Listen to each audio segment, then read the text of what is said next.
The Body Knows, Episode 27, The Body in Conflict and Repair. Welcome back to The Body Knows. Conflict is not simply about disagreement. If it were, then arguments would remain in the realm of words, logic, and ideas. But they don't. They spill into the body. They change the rhythm of breath, the speed of the heart, and the tension in the muscles. They tighten the jaw, raise the voice, turn the stomach. To argue is to feel the body pulled into something primal, something that predates words and reason. For many of us, conflict feels less like a difference of opinion and more like a threat to survival. That's because the nervous system does not distinguish between emotional danger and physical danger the way the mind thinks it should. To the body, the possibility of rejection, abandonment, or humiliation can feel as threatening as being left outside the cave when predators circle. Conflict, then, is experienced as a survival event. This is why escalation happens so fast. One moment, a disagreement seems manageable, even small. The next, voices rise, words cut, doors slam, rationality disappears, and something older takes over: fight, flight, freeze, or fawn. Conflict hurts because deep down, it threatens not just the relationship, but the body's sense of safety. The survival lens: when someone we love or rely on turns cold, angry, or withdrawn, our body reads it as danger. We don't just hear their words, we feel them in the chest, the gut, the spine. The amygdala, the brain's alarm bell, begins to fire. Cortisol and adrenaline flood the system. Muscles prepare to defend or to flee. Even when the mind says it's just a conversation, the body is screaming survive. This is why conflict so often feels disproportionate. The nervous system is not responding only to the moment at hand, it is also reacting to echoes of the past. A raised voice can trigger childhood memories of being scolded. A partner's silence can bring back the sting of parental neglect. Conflict carries more weight because the body collapses time. Scenario setup: picture this. A couple sits at the table after a long day. One makes a casual remark, not even meant to wound, but it lands badly. Tension flickers in the room. The other stiffens, then responds sharply. Within seconds, the rhythm has shifted. Their nervous systems are no longer in sync. Voices grow louder, breath shortens, words sharpen. What began as a difference in perspective has become an embodied storm. This is the physiology of conflict. It escalates because it is not only about the words spoken, but the threat felt. Safety is compromised, so survival systems take over. Reframing conflict. Most of us grow up believing conflict is failure. Families, schools, religions, and workplaces teach us to avoid it, suppress it, or win at all costs. Rarely do we learn that conflict itself is not the problem. It is how we move through it. In fact, rupture and repair are how bonds deepen. Attachment science shows us that children who experience not only connection, but rupture and repair develop the strongest sense of security. It is not about avoiding all conflict, but about learning that repair is possible. In adult relationships, the same holds. What makes or breaks intimacy is not whether conflict arises, it always will, but whether repair follows. Without repair, the nervous system learns that love equals danger. With repair, the nervous system learns that love can survive rupture and come back stronger. Why this episode matters. This episode begins with a truth we often resist. Conflict hurts because it touches the deepest layers of survival in the body, but it also opens a possibility. If we can learn to move through conflict with awareness, repair can transform it from a cycle of wounding into a doorway to intimacy. Here we will trace the physiology of escalation, the ways survival memory fuels rupture, and the biology of repair. We will reflect on personal experiences of conflict, examine the cultural scripts that shape how we argue, and explore somatic practices that make reconciliation possible. Conflict is not the end of connection, it is the test of it. The nervous system longs not just to survive rupture, but to trust in repair. Escalation. The nervous system in argument conflict never begins where it ends. It often starts with something small, a tone of voice, a missed gesture, a poorly timed comment. But within seconds, it can spiral into something much larger, leaving both people bewildered by the intensity of their own reactions. To understand why escalation feels so automatic, we need to look directly at the nervous system. The body's alarm system. The amygdala is the brain's sentinel, scanning every sound, movement, and expression for signs of danger. When it detects a possible threat, even something as subtle as a partner rolling their eyes, it triggers the release of adrenaline and cortisol. Heart rate accelerates, muscles tense.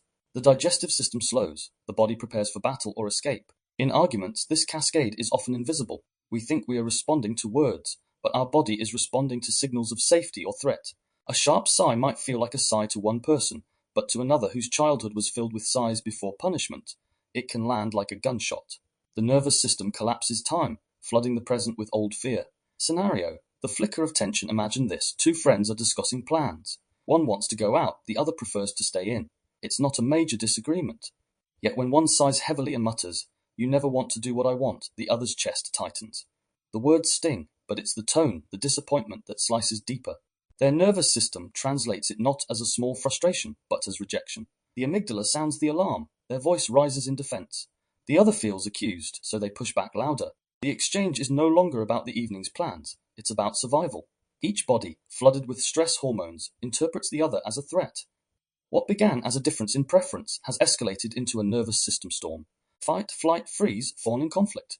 When escalation hits, different people embody different responses. Fight. Voices grow louder, words sharpen, body leans forward, hands gesture more forcefully. The nervous system chooses attack as defense. Flight. One person withdraws, leaves the room, shuts down the conversation. The nervous system sees escape as the only safety.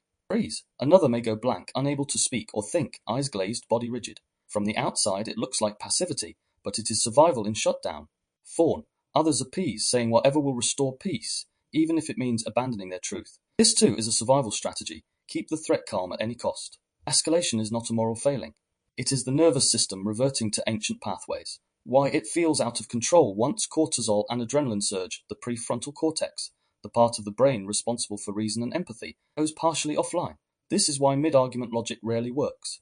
It's not that the other person doesn't want to understand. It's that their body cannot, in that moment, prioritize understanding over survival. This explains why people later regret what they said in anger. At the time, their words were shaped by survival chemistry, not by their highest values. The loop of escalation arguments often intensify because nervous systems feed off one another. One person raises their voice. The other's mirror neurons register it and raise theirs too. Breath shortens on both sides, speeding the cycle. The escalation is not linear but exponential. Each nervous system amplifies the other. This is why conflict in close relationships can feel particularly volatile. When intimacy is at stake, the stakes feel higher, so the nervous system reacts more fiercely. Love and threat share the same pathways in the body. Personal reflection. My own escalations. There have been moments in my relationships and friendships where something small, almost trivial, became a battlefield.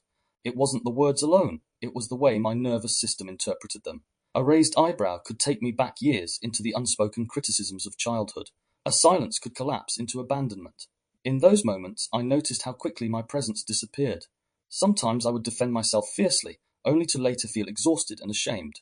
Other times I would walk away, thinking I was protecting myself, when really I was frozen inside. I thought I was making choices, but in reality, my body had already chosen for me. Over time, I began to see the patterns. Arguments weren't about the surface content. They were about safety, about belonging, about wounds still tender from long ago. Recognizing that didn't stop escalation entirely, but it helped me notice sooner and return more quickly. Why escalation hurts relationships. The danger of unchecked escalation is that it erodes trust. When conflicts spiral repeatedly without repair, the nervous system begins to associate the relationship itself with threat. Partners, friends, or family members stop feeling like safe havens and start feeling like unpredictable environments. This doesn't mean conflict must be avoided. In fact, avoiding conflict altogether can be just as damaging, leading to suppressed resentment and emotional distance. What matters is not whether conflict happens, but whether escalation is recognized and interrupted before it becomes destructive. Towards repair, escalation is inevitable, it's wired into us. But it doesn't have to define the relationship. Learning to pause, to recognize when survival has taken over, is the first step towards repair. Conflict hurts because our bodies believe survival is at stake. Repair heals because it teaches the body a new story, that safety can return, that connection can survive rupture. Capture and survival memory conflict so often feels bigger than the moment because, in the body, it is bigger than the moment. What your mind labels a disagreement, your nervous system may register as a return of voices, silences, postures, and atmospheres your tissues learned long ago to fear. In rupture, time collapses. The body drags them into now to keep you alive. Below, we'll go deep, cell by cell, circuit by circuit, into how that collapse happens in real time, why childhood conditioning sets the stage, which neurochemicals steer the storm, and how plasticity, the brain's capacity to rewire, can slowly change the script. And why conflict feels larger than life, the survival heuristic. The nervous system is built to respond to threat. Evolution selected organisms that erred on the side of caution. It's better to mistake a twig for a snake than a snake for a twig. In close relationships, threat isn't a lion, it's disconnection. Exile used to mean death. To a social mammal, enough rejection can still feel existential. So the body carries a simple heuristic: closeness equals life support. Loss of attunement equals risk, sustained loss equals danger. Sudden loss equals emergency. Any cue that predicts disconnection, tone, withdrawal, contempt, stonewalling can trip this cascade. If your early environment paired those cues with punishment, shaming, or helplessness, the present body will act as if the past is returning. Not because you're irrational, but because your survival memory is fast, implicit, and efficient.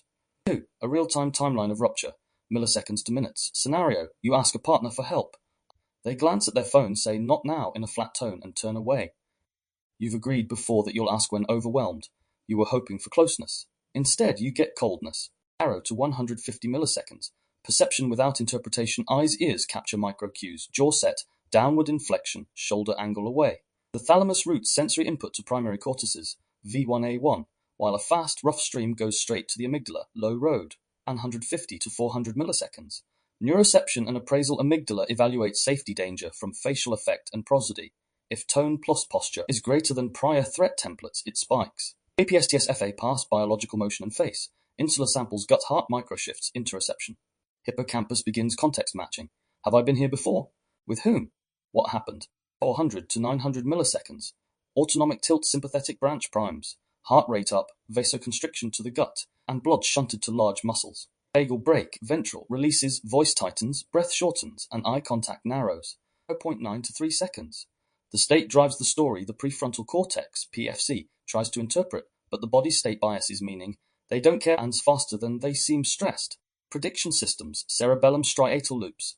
Note a mismatch. You expected help and you got distance. As a result, dopamine drops, prediction error, amplifying urgent salience. 3 to 30 seconds. Survival program selection. If you learn that fight equals the best leverage, your voice rises and you protest. If fawn kept you safe, you'll appease, over-explain, and abandon your need. If flight spared you shame, you'll leave the room, scroll, or go numb in another task. If freeze was safest, it would lead to blankness, word loss, and time slows. A. The sequence is sensation to state that leads to a story, which leads to strategy. The story is not the first. 3. When then becomes now. The mechanics of the time collapse. 3 systems braid the past into the present. 1. Amygdala templates. It stores pattern of threat blueprints. Voice plus posture plus context leads outcome. When current cues match prior patterns above a threshold, it assumes recurrence, not resemblance, and fires as if danger is literally returning. Hippocampal context. The hippocampus situates events in time-place. Under high cortisol, hippocampal precision drops, context blurs. The brain then defaults to gist. This is that same feeling and lets the amygdala drive. 3. Interoceptive memory, insular. The body remembers a sensation. The same throat tightness, the same gut drop. When those sensations reappear, the insula flags familiarity as truth. It doesn't say, "This reminds me of." It says, "This is," add top-down beliefs. When I ask, I'm a burden. Silence is punishment, and the collapse is complete. You are no longer with a partner at a table. You are back with whoever taught your tissues to expect pain.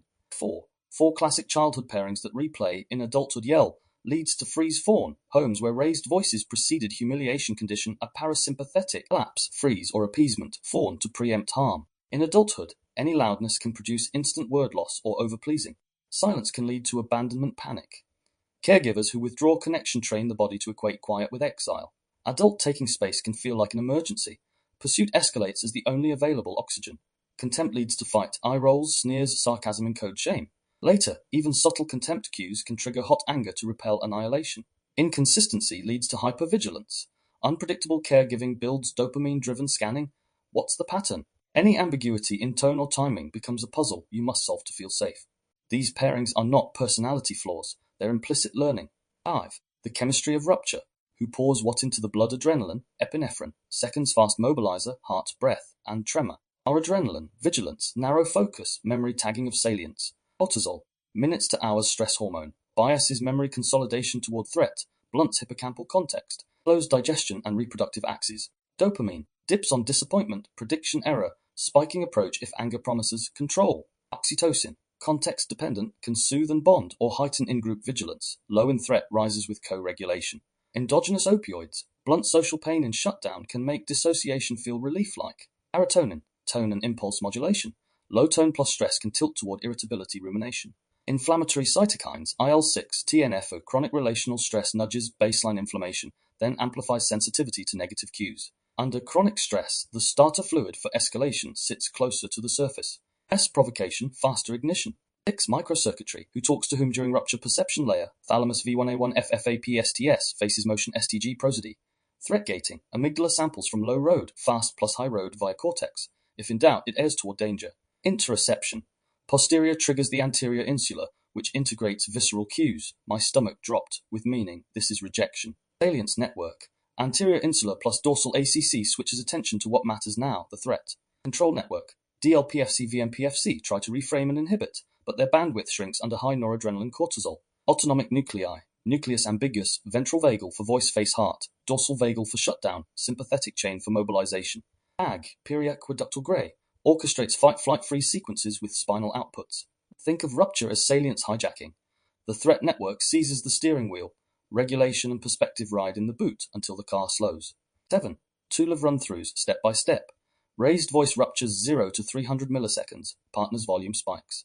STS flags abrupt motion, amygdala alarms, HR jumps. 300 to 800 milliseconds. Muon of meaning. Insular notes, chest pressure. Hippocampus retrieves kitchen table arguments from childhood.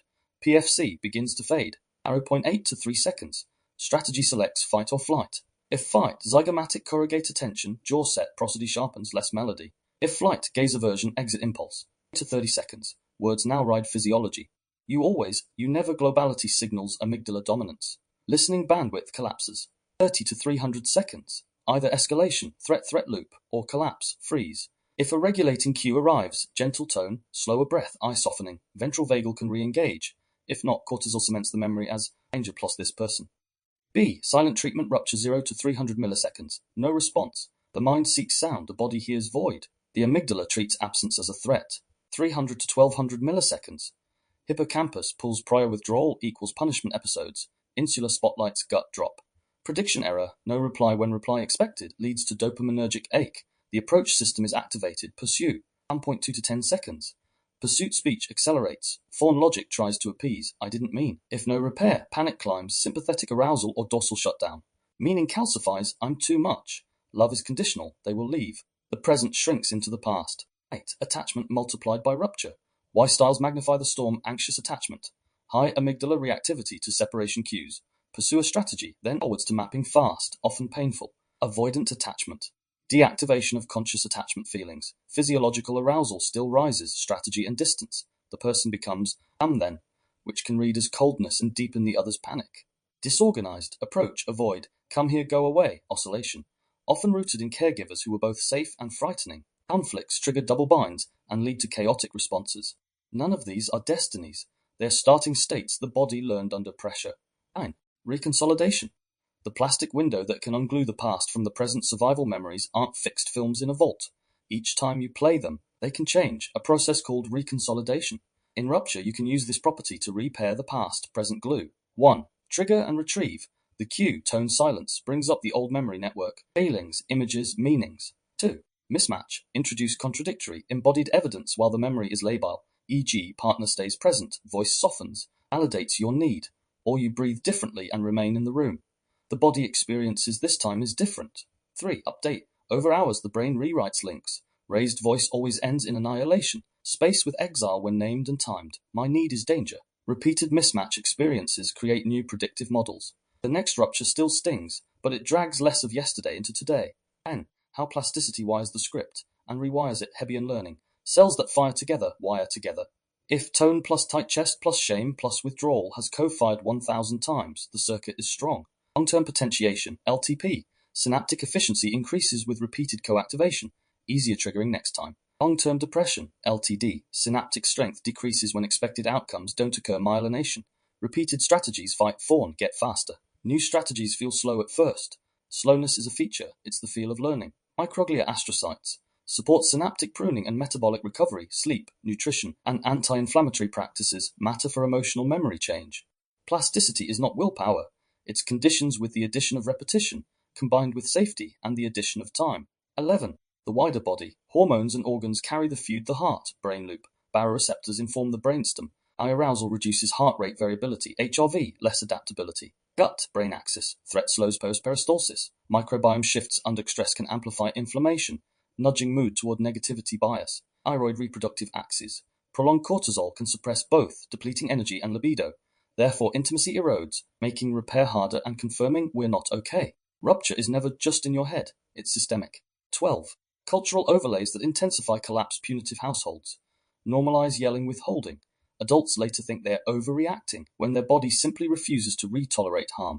Endoscripts. Men socialize to mobilize, fight, withdraw. Women to appease, fawn. Both lose access to full repertoires.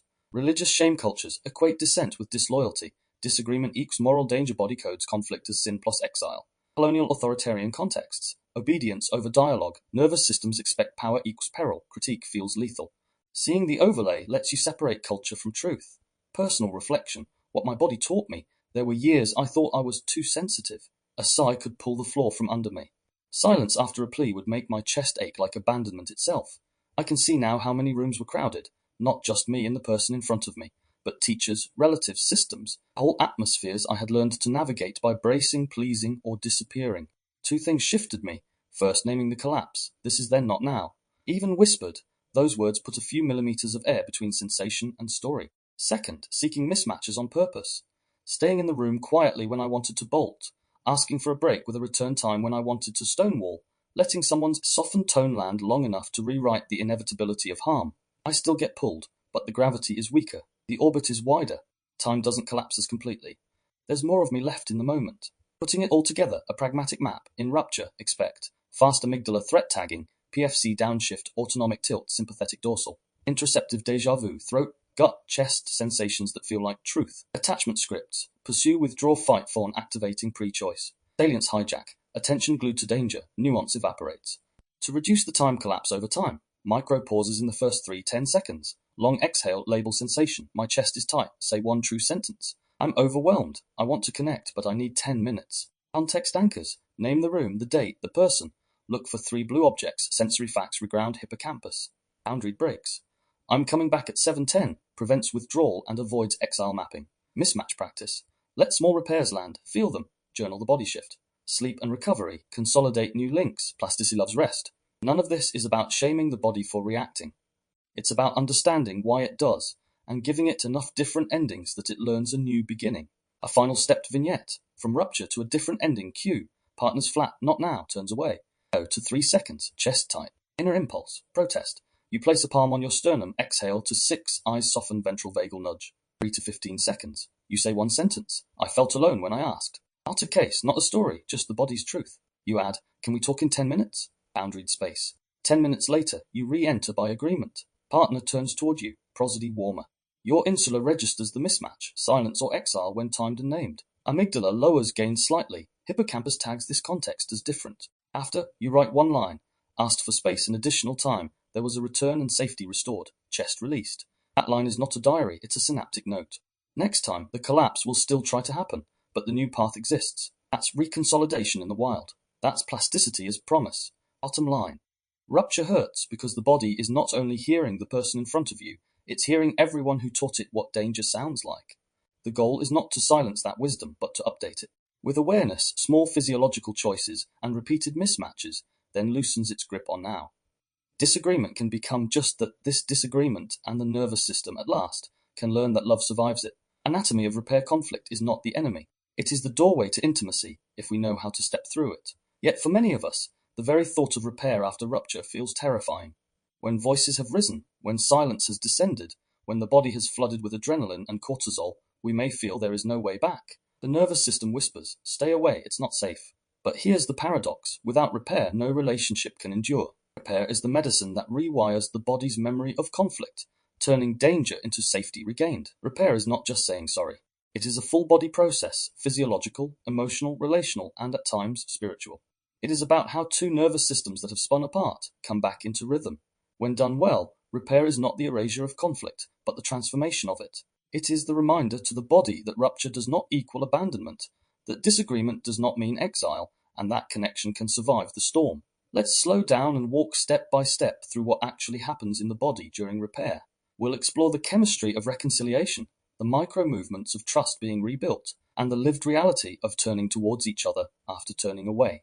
Along the way, I'll weave in my own experiences, because for me, learning how to repair has been as much about unlearning survival scripts as it has been about finding new practices. Why repair feels dangerous. To understand repair, we need to start with fear.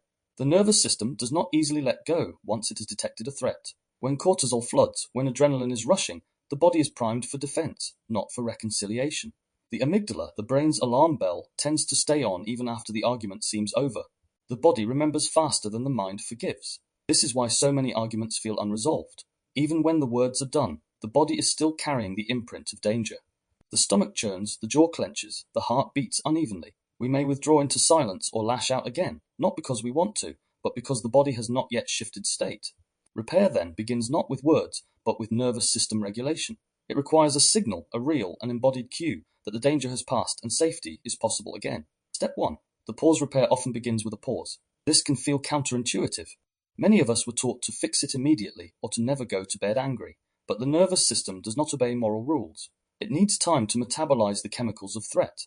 Cortisol, the stress hormone, has a half-life of around 60-90 minutes in the bloodstream. Adrenaline clears faster, but its effects on the body, trembling hands, tight chest, shallow breath, can linger. Neurotransmitters like norepinephrine keep the system hypervigilant. If we try to repair while these chemicals are still coursing, the body will sabotage our words. We may say we want peace, but the body is still primed for war. The pause is not avoidance, it is biology. It is the nervous system saying, "Give me time to come down." In my own life, I used to see pausing as weakness. I thought if I walked away, it meant I didn't care, or worse, that I was rejecting the other person. But over time, I've learned that pausing is often the most loving choice. It allows me to stop from saying things I would regret, to let the storm of chemicals settle so that my presence can be real again. Step 2. The bid for repair begins when one nervous system reaches out to another with a cue of safety.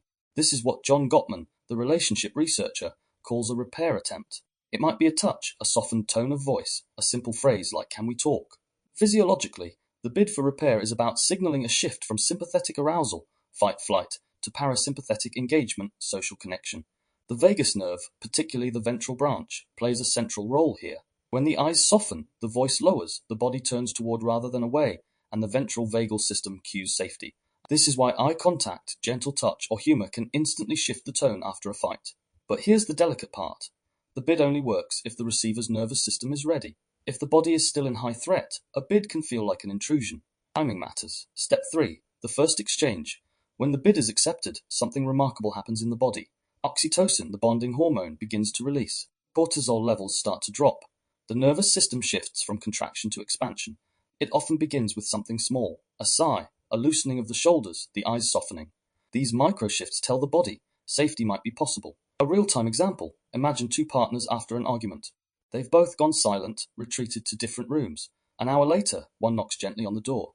"Can we talk?" At first, the other feels tense. But when they hear the softness in the voice, when they see no anger in the eyes, something inside them loosens. Their body, not their mind, recognizes safety. That loosening is the beginning of repair. Step 4, story meets body repair, isn't just physiological. The story matters too. Words of acknowledgement. "I see how I hurt you. I didn't mean to shut you out. I got scared." Provide the narrative that allows the prefrontal cortex to make sense of the body's signals. But here's the nuance. If the body is still dysregulated, words won't land. We can only hear apologies when our nervous system is calm enough to receive them. I remember times when someone apologized to me too quickly, before I had even processed what happened. Instead of relief, I felt dismissed as though they wanted to erase my feelings. Other times, when I was calmer, the same words felt like balm. The difference wasn't the content of the apology. It was the state of my body. Repair, then, is both story and state. The words and the body must align. Step 5. The physiology of soothing. As repair deepens, the body begins to enter a soothing cascade. The parasympathetic system takes the lead. Heart rate variability increases, a sign of resilience. Oxytocin continues to rise, building a sense of trust. Dopamine provides the reward of reconnection. Even serotonin plays a role, stabilizing mood. If conflict feels like the body is on fire, repair is the cool water. The nervous system learns in real time. Not all fire leads to destruction. Some fires can be put out. In relationships where repair is consistent, this learning builds over time. Neuroplasticity ensures that the pathways of safety grow stronger. The amygdala learns that conflict is survivable. The hippocampus updates its memory. Arguments don't equal abandonment. The prefrontal cortex gains new scripts for handling disagreement. Step 6. Rituals of repair across cultures. Repair has been ritualized. In some indigenous communities, circles are formed after conflict, each person speaking and being witnessed. In religious traditions, confession and forgiveness provide structured repair. Even in families, rituals like hugging after an argument or sharing a meal carry this function. The body responds to ritual because it provides predictability. When we know the script for repair, the nervous system can relax. Rituals reduce uncertainty, which is one of the biggest triggers of threat. In my own journey, I've had to create personal rituals of repair. Sometimes it's a walk together after an argument. Sometimes it's cooking a meal. Sometimes it's simply sitting in silence until the body calms. These rituals remind me that repair is not random, it is chosen. Step 7. Repair as rewiring. Perhaps the most profound truth about repair is this: every repair rewires the nervous system. Each time we move from rupture back to connection, the body learns that conflict is not fatal. This doesn't just heal the present, it heals the past. For those of us with childhood trauma, repair can feel revolutionary. If we grew up with yelling but no apology, with punishment but no soothing, then repair offers a new script. It tells the nervous system, you are safe now, even in disagreement. This is where healing goes beyond the individual moment. Repeated repair literally reshapes the brain, and neuroplasticity allows the body to build new default pathways. Instead of going straight to fight or flight, the nervous system can hold space for pause, dialogue, and reconnection. Personal reflection. My struggle with repair for much of my life, repair felt impossible. Growing up, conflicts rarely ended with soothing. More often, they ended in silence, avoidance, or escalation. As a result, my nervous system learned that arguments were dangerous, that they could end in abandonment. As an adult, this script played out in my relationships. After arguments, I would either withdraw completely or pursue desperately, unable to find the middle ground. I struggled to stay present long enough for the repair to happen. My body screamed run or fight, not stay and reconnect. It has taken years of self-awareness, study and practice to rewire this. Learning about the nervous system has been a lifeline. Now when conflict arises, I can name my state. I can pause. I can breathe. I can allow the chemicals to settle before re-engaging. Most importantly, I have learned to trust that repair is possible. There are still times when it feels hard. But the difference is I no longer see rupture as the end. I see it as part of the rhythm of connection and repair as the rhythms return. Repair, as collective practice of repair, isn't just personal. It is cultural. How communities handle conflict shapes the nervous systems of their members. A society that punishes disagreement breeds hypervigilance. A society that honors repair creates resilience. Imagine if our schools taught children not just to share toys, but to repair after fights. Imagine if workplaces had rituals of repair rather than cycles of blame. Imagine if nations, after wars, truly engaged in collective repair rather than vengeance. The nervous system of entire cultures could shift. This is not fantasy. We already see glimpses of it in truth and reconciliation commissions, in peace-building circles, in community dialogues. Repair scales from the body to the family, to the world. Repair is anatomy and alchemy. It is hormones and the heart. It is oxytocin and forgiveness. It is dopamine and hope. It is the vagus nerve and the softening of the eyes. At its core, repair is a nervous system saying to another, we can survive this. When I think of repair now, I don't see it as erasing conflict. I see it as transforming it. Repair doesn't deny the rupture. It honors it and then moves through it. It teaches the body that love is not the absence of disagreement, but the presence of reconnection. And perhaps that is the deepest gift, that in repair, we glimpse the possibility that healing is not perfection, but the courage to return. The neurobiology of repair, a step deeper. When two people step back from conflict an inch toward reconnection, something extraordinary happens in the body. It isn't just the mind deciding to calm down. It's the nervous system beginning a slow, careful recalibration. This process is both ancient and exquisitely precise, and it can be traced through chemistry, circuitry, and even the malleability of our brains themselves. 1. Neurochemistry in motion. At the peak of conflict, cortisol and adrenaline flood the system. Muscles tighten, the heart races, and digestion halts. But as the repair process begins, sometimes with nothing more than a softening of the eyes or a slowed breath, the body starts producing very different signals. Oxytocin begins to rise. This hormone, often linked to touch and bonding, doesn't require physical intimacy to activate. Even a gesture of openness or a word of reassurance can spark its release. Oxytocin lowers fear responses in the amygdala and encourages trust, making it possible to stay present rather than retreat. Dopamine plays its part by rewarding moments of reconnection. A partner reaching across the table after silence, or a friend saying, I don't want to fight anymore, can trigger small dopamine surges. These reinforce repair behavior, wiring the nervous system to seek closeness instead of only rehearsing avoidance. Endorphins, the body's natural opiates, bring relief. They create that sigh of letting go, the subtle warmth in the chest when the storm is passing. Serotonin stabilizes mood after volatility. As cortisol levels drop, serotonin helps smooth emotional fluctuations, preparing the ground for a steadier connection. Together, these chemicals shift the inner landscape from alarm to possibility. 2. Neuroscience of the shift repair is visible in the brain itself. Functional MRI studies show that when people reconnect after conflict, activity in the prefrontal cortex, the seat of empathy, perspective-taking, and decision-making, increases. Meanwhile, the amygdala shows reduced reactivity. This is not instantaneous. The nervous system operates like a pendulum. First it swings to defense, fight, flight, freeze, or fawn.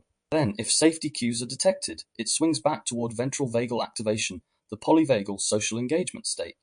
This is the physiology of listening, of eye contact, of softened tone. The hippocampus, responsible for contextual memory, plays an overlooked role here. In healthy repair, it updates the file. Instead of storing the conflict as unresolved danger, the hippocampus rewrites the memory. We fought, but we survived. We repaired. This prevents every argument from collapsing into the same unending trauma loop. 3. Neuroplasticity and the repetition of repair one repair does not erase a lifetime of ruptures, but each act of repair leaves a trace. Through neuroplasticity, the repeated cycle of rupture and reconnection builds new tracks in the nervous system. Over time, this reshapes expectations. Instead of anticipating abandonment or annihilation every time tension rises, the body slowly learns that conflict can be survivable, even fruitful. This is why couples, families, or communities that practice repair regularly often display greater resilience. They are not immune to conflict. They have simply built stronger bridges in their nervous systems for finding their way back. Conversely, in environments where repair never arrives, where silence, punishment, or denial are the default, the nervous system learns the opposite lesson. It becomes hypervigilant, unable to trust safety cues, primed for collapse at the first sign of discord. Oh, a real-time scenario. Imagine two friends in conflict. Voices have risen. The room is tight with tension. One storms out, the other sits frozen, heart pounding. In that moment, both bodies are flooded with cortisol, amygdala firing as if survival itself is at stake. Then, after minutes that feel like hours, one returns. They don't offer a lecture, only a simple phrase. I don't want to lose this friendship. Here's what unfolds in the body, step by step. 1. Perception of safety cue. The tone of voice is softer, the eyes less guarded. The ventral vagus nerve begins to activate. 2. Amygdala response. Fear circuits remain active but reduce their firing rate. The body shifts from full alarm to cautious openness. 3. Oxytocin release. Hearing care in the words, oxytocin begins to rise. Trust signals spark across the body. 4. Prefrontal cortex engagement. With amygdala activation dropping, the prefrontal cortex can come back online, allowing empathy and perspective. 5. Dopamine surge relief of reconnection triggers reward circuits. The nervous system begins reinforcing this pathway. Repair feels good. 6. Serotonin stabilization. Mood levels smooth. Breathing slows. The body no longer treats the conflict as life-threatening. 7. Neuroplastic update. The hippocampus stores the memory with a new outcome. Rupture did not equal collapse. Rupture was followed by repair. This step-through reveals why even small acts of repair matter so much. The nervous system is not tallying philosophical debates. It is registering safety or danger moment by moment and rewriting its scripts accordingly. 5. From physiology to philosophy, what begins as a biological shift opens into larger questions. If repair reshapes memory, does this mean our sense of self and relationships are never fixed but always evolving? If chemicals and circuits can be rewired by compassion and presence, where exactly does free will end and conditioning begin? And perhaps most importantly, what happens in societies where repair is not modeled, where conflict only ends in dominance or silence? Repair is more than an interpersonal event. It is a mirror of cultural scripts. Some societies teach repair as honorable, weaving practices of reconciliation into ritual and daily life. Others normalize rupture without repair, embedding cycles of coercion and silence that shape generations, which means that every act of repair is also a quiet rebellion against larger forces of disconnection. To repair with another person is to declare that the body need not be ruled forever by fear, that cycles can be broken. And this leads us naturally into the next layer, the psychological and cultural frames around power, repair, and coercion. Because while the nervous system tells one story, culture tells another, and sometimes those stories clash. Cultural scripts of conflict doesn't exist in a vacuum. The way we fight, the way we avoid, and the way we repair are all shaped by the scripts handed to us by culture. These scripts are absorbed so early and repeated so often that we mistake them for human nature. Yet what looks normal in one society may be unthinkable in another. Our nervous systems are trained, often. Punishment models versus repair models. In many Western contexts, conflict is framed through punishment rather than repair. Schools often teach that mistakes are to be penalized, not explored. A child who disrupts a classroom is sent out, excluded, and shamed in front of peers. The lesson is clear. Rupture is not a learning opportunity, but a mark against your worth. This punitive approach has deep historical roots. Michel Foucault, in Discipline and Punish, showed how Western institutions evolved to control bodies not by rehabilitation, but by surveillance and discipline. The nervous system internalizes this gaze. If I step out of line, I will be shamed, excluded, or punished. Conflict becomes dangerous not because of the rupture itself, but because of the consequences attached to it. Contrast this with traditions like the Maori practice of waka wānanga, where relational breakdowns are addressed communally. A rupture between two individuals is seen as a tear in the wider social fabric, and repair requires the whole community. Rather than banishment, The emphasis is on restoring harmony. Here, the nervous system learns that conflict can be held collectively rather than borne alone. Gendered conditioning conflict scripts are also deeply gendered. Boys in many societies are taught to express anger but suppress sadness. Girls are often socialized to appease, smooth over, or placate. This creates nervous system imbalances. For men, conflict may reflexively escalate into aggression. For women, it may reflexively collapse into fawning. Yet the binary hides complexities. Anthropologist Margaret Mead noted in her studies of Pacific Island cultures that some societies reversed these roles entirely, where women were the assertive ones and men avoided confrontation. What looks natural in one context is revealed to be cultural training in another. Philosopher Julia Kristeva adds another dimension, arguing that conflict within families is often filtered through symbolic systems, language, religion, and morality that turn raw affect into acceptable or forbidden expressions. This means our nervous system responses are not just personal reactions, but also performances of the roles our culture has scripted for us. Silence as a cultural weapon. In some traditions, silence itself is weaponized as a conflict strategy. In Confucian-influenced East Asian contexts, open disagreement is often considered shameful, disruptive to harmony. Here, conflict is avoided through withdrawal and unspoken cues. The nervous system learns to anticipate rupture, not through raised voices, but through absence, coldness, or quiet disapproval. Philosopher Byung-Chul Han describes this as the violence of transparency, where harmony is maintained on the surface but at the cost of unspoken tensions. The silence doesn't soothe, it suffocates. The body reads the absence of words as uncertainty, which is often more destabilizing than confrontation. Conflict as creation versus destruction. Our cultural scripts also dictate whether conflict is seen as inherently destructive or potentially creative. In Western liberal democracies, debate is valorized. Conflict of ideas is seen as the engine of progress. Yet in practice, this often collapses into zero-sum competition, where winning matters more than understanding. The philosopher Georg Simmel saw conflict differently. For him, conflict wasn't the opposite of social order, but part of its foundation. Disagreements, arguments, and even battles were ways societies negotiated meaning and cohesion. Without conflict, there could be no real unity. Indigenous scholar Vine Deloria Jr. adds another perspective. Conflict is not necessarily between enemies, but can be the fire that forges relationships. Stories, ceremonies, and rituals allow tension to surface in controlled ways, ensuring the community doesn't fracture. In this frame, conflict is not to be avoided but harnessed for renewal. Avoidance, winning, and saving face. Modern Western workplaces, families, and politics often train people to avoid repair altogether. Winning becomes more important than reconnecting. Silence is chosen over vulnerability. Saving face matters more than telling the truth. Philosopher Emmanuel Levinas warned that this habit erodes our capacity for genuine encounter. When we prioritize victory or image, we refuse to see the other in their full humanity. Conflict then becomes less about resolution and more about domination. The nervous system, shaped by these expectations, begins to anticipate conflict as either total collapse or total victory, never mutual repair. That's why arguments so often feel unbearable. The cultural script leaves no room for the possibility of survival together. Religion and moralization of conflict. Religion also plays a powerful role in shaping conflict scripts. In many traditions, disobedience or questioning authority is equated with sin. This moralization of conflict trains nervous systems to experience guilt and shame at the first hint of rupture. But not all spiritual traditions suppress conflict. In some strands of Buddhism, conflict is understood as attachment colliding with impermanence, a signal to examine clinging rather than to condemn oneself or the other. In certain Sufi teachings, conflict within the self is viewed as the necessary fire that burns away illusion. These traditions reframe rupture as a teacher rather than a curse. Philosophical reflection. Is conflict inevitable? At its deepest level, the cultural question becomes philosophical. Is conflict inevitable destruction, or is it the raw material of creation? Nietzsche saw conflict as the will to power, the struggle that fuels growth. Martin Buber, in contrast, framed the I-thou relationship as a space where even in disagreement, the sacred spark of the other could be preserved. Both perspectives matter. The nervous system is malleable. It can be trained to collapse at rupture or to open to repair.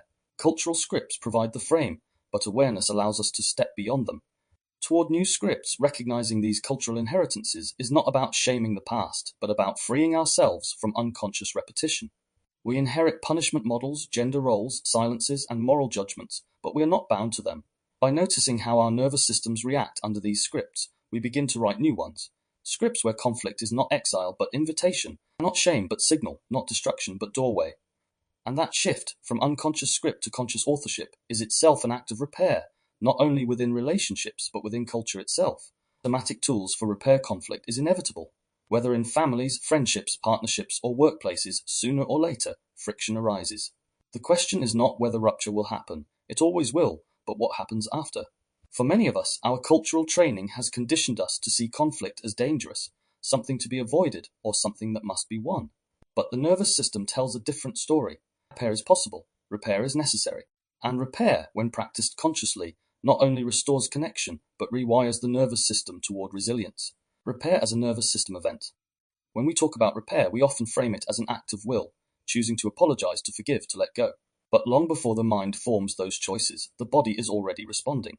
The amygdala, hippocampus, and prefrontal cortex are firing.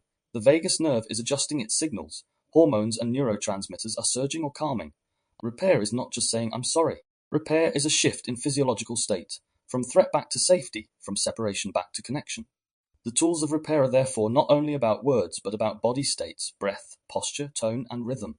To understand how this works, let's walk through a conflict step by step, backing both the nervous system's internal storm and the somatic practices that can transform it. Scenario: workplace disagreement. Imagine two colleagues working together on a project.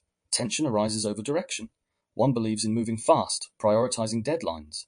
The other wants to slow down to focus on quality and depth. Stage 1. The spark, 0 to 30 seconds. The disagreement begins innocently enough. A raised eyebrow, a clipped word. But the nervous system is hypersensitive to cues of threat.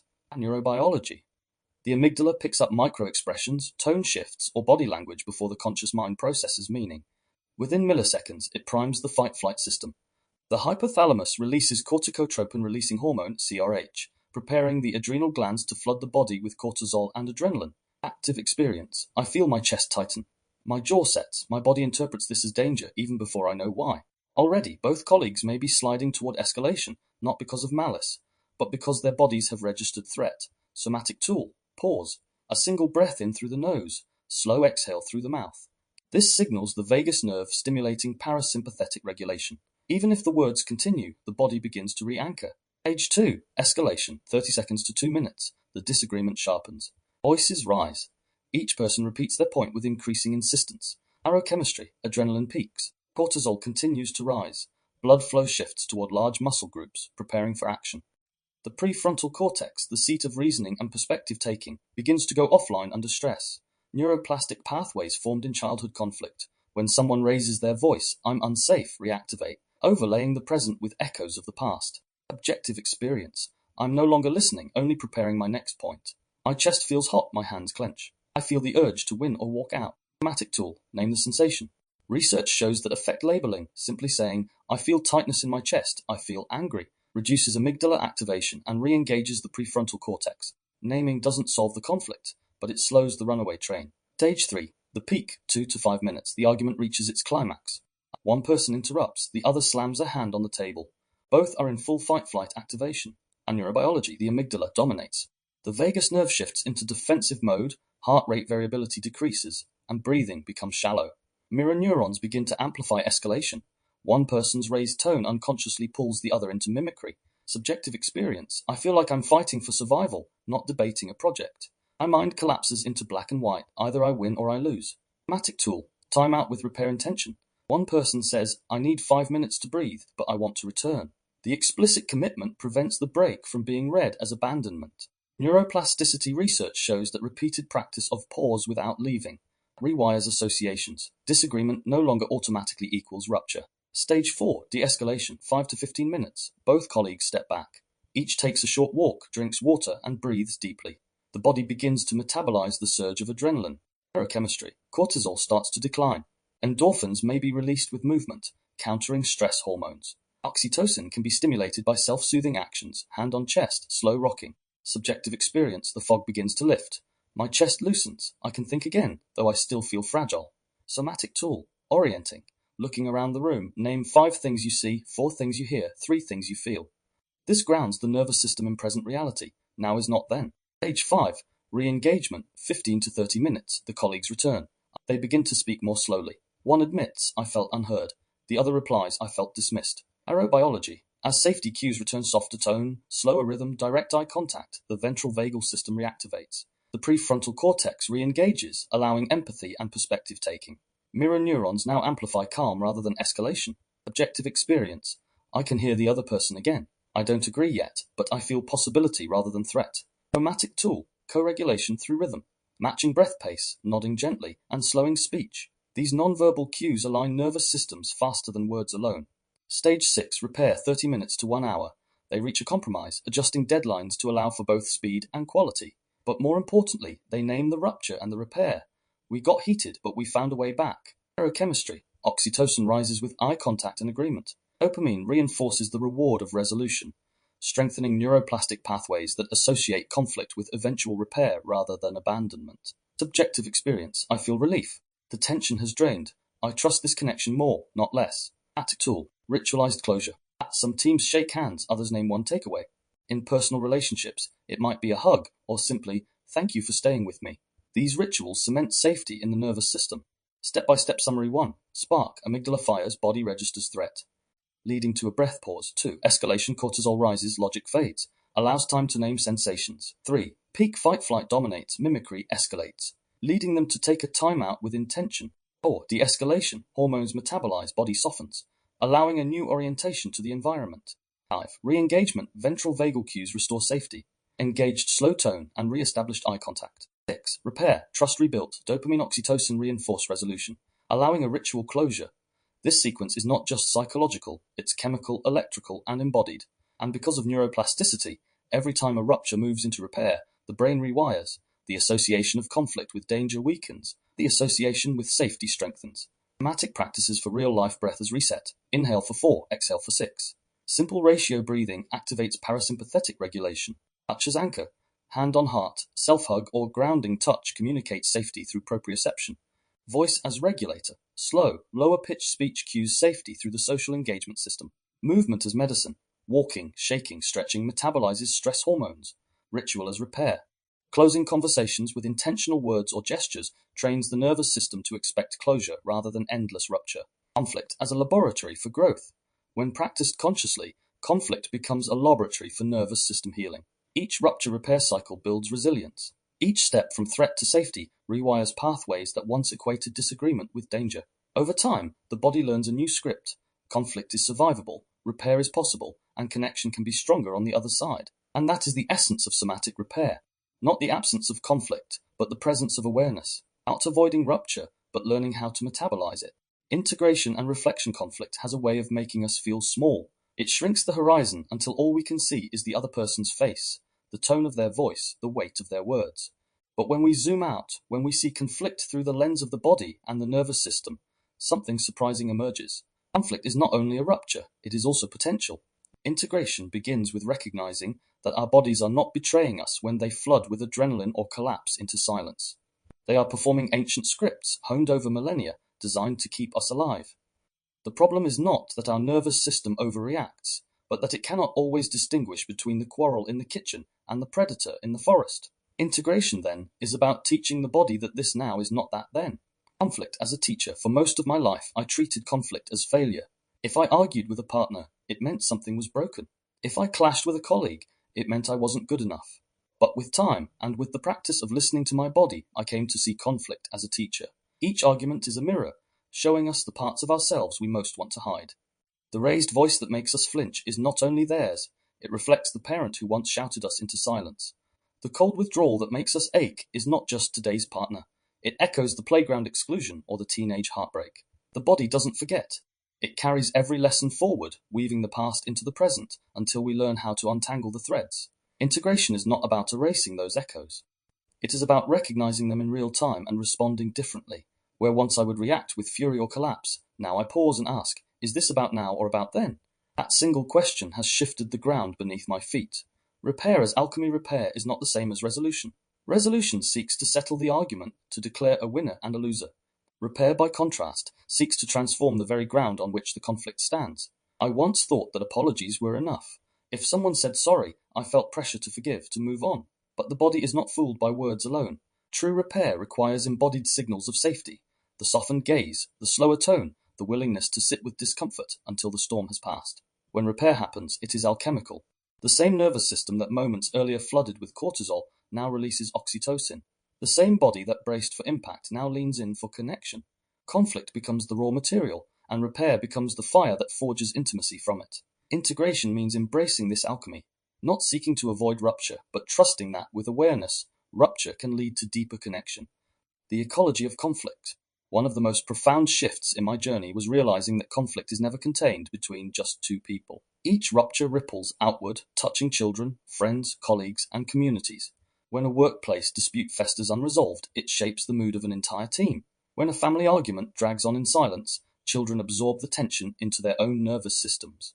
This is what I call the ecology of conflict. Every unresolved rupture plants seeds of disconnection in the collective. Every repair plants seeds of trust. Integration, then, is not only personal but communal. The way I handle conflict affects not just me and the other person, but the entire field of relationships I move within. Philosophical reflection. Conflict as creation. Philosophers have long debated whether conflict is destructive or creative. Heraclitus claimed that war is the father of all things, suggesting that friction is what gives rise to movement, growth, and change. Martin Buber, on the other hand, argued that true dialogue requires moving beyond domination into an I-thou relationship. Through the lens of the nervous system, both views hold truth. Conflict is destructive when left unexamined. It erodes trust, safety, and belonging. But conflict is also creative when met with awareness. It forces us to renegotiate boundaries, to clarify values, to deepen intimacy. Integration is about holding both realities at once. Conflict wounds, and conflict can also heal. Integration. In my life, looking back, I see how many times I avoided repair. I let distance harden into silence. I let pride mask my vulnerability. I told myself better to walk away than to reopen the wound. But avoidance carried its own cost. Each unresolved rupture lingered in my body, like unfinished chords vibrating in the nervous system. Over time, I learned that integration required courage, not only to speak, but to listen, not only to defend, but to soften. One moment stands out. After a heated disagreement, instead of retreating, I placed my hand on my chest, took a breath, and said, "I don't want to lose connection with you." That simple act shifted everything. The words mattered less than the embodied intention. My nervous system had learned that repair was possible, and in that moment, so had theirs. The nervous system needs closure. One of the most overlooked truths about conflict is that the nervous system craves closure. Just as trauma is often described as an incomplete survival response, unresolved conflict leaves the body suspended in unfinished tension. Integration requires completing the loop, not necessarily perfect agreement, but enough safety that the body can stand down. Without closure, the body remains on guard, scanning for the next blow. With closure, the body exhales, releasing the grip of survival. This is why rituals of repair, whether a handshake, a hug, or simply the words "we're okay," matter so much. They are not symbolic niceties. They are nervous system necessities. Toward a culture of repair, finally, integration is not just personal but cultural. We live in systems that reward competition, dominance, and avoidance. Schools teach punishment, not reconciliation. Workplaces prize efficiency over empathy. The media glorifies conflict but rarely shows repair. But cultures can change. Imagine families where children were taught that arguments are not failures, but opportunities to practice repair. Imagine workplaces where meetings ended not just with action points, but with emotional closure. Imagine societies where justice was not only punitive but restorative, where repair mattered as much as accountability. Integration is the seed of such a culture. It begins in the body, but it ripples outward into the world. Conflict is inevitable, but whether it destroys or deepens depends on how we meet it. Integration means remembering that every raised voice, every slammed door, every moment of rupture carries within it the possibility of repair. The nervous system does not need perfection. It does not need a world without conflict. What it needs is the embodied assurance that when rupture comes, repair can follow. And that is the gift of awareness, transforming conflict from a battlefield into a doorway, from a wound into a wellspring, from survival into intimacy. Final thoughts. As we close this episode, I want to bring the threads together. We've explored how resonance can turn into rupture, how the nervous system pulls old memories into the present, and how the body itself becomes the battleground of conflict. And yet, what we've also seen is that repair is possible. Repair is not just about words or apologies. It is about the body finding safety again, about breath softening, muscles releasing, eyes meeting without threat. Conflict is inevitable. Every human relationship will contain moments of friction, misunderstanding, or pain. But what makes the difference, what shapes whether we grow or fracture, is whether we allow repair. Without repair, conflict calcifies into distrust. With repair, conflict becomes the soil where a deeper connection grows. I know this in my own life, from the times when rupture shut me down and left me isolated, to the moments when genuine repair restored my faith in intimacy. It's never been easy, but each repair has taught me that the nervous system can learn, can heal, can trust again. It takes awareness, it takes compassion, and above all, it takes presence. This isn't just about individuals. Cultures, families, and communities all carry patterns of rupture and repair. Some societies normalize punishment and silence. Others cultivate practices of reconciliation and dialogue. What we practice at the micro level, in our bodies, our homes, our relationships, ripples outward into the collective. To create a culture that values repair, we must begin with ourselves. As we step forward, I invite you to see conflict differently. Not as a signal of failure, but as a chance to pause, to breathe, to notice your own nervous system, and to extend repair first to yourself, then to those you love. Repair doesn't erase the rupture, but it transforms it. It reminds the body safety can return, trust can be rebuilt, and connection can survive. And this leads us into where we're heading next. Because if conflict and repair show us the fragility and resilience of connection, loneliness reveals what happens when connection disappears altogether. In episode 28, Loneliness and Longing, we'll explore the biology of isolation, the pain of being excluded or ghosted, and why belonging is as vital to the nervous system as food or shelter. Where conflict tests connection, loneliness threatens it at the root.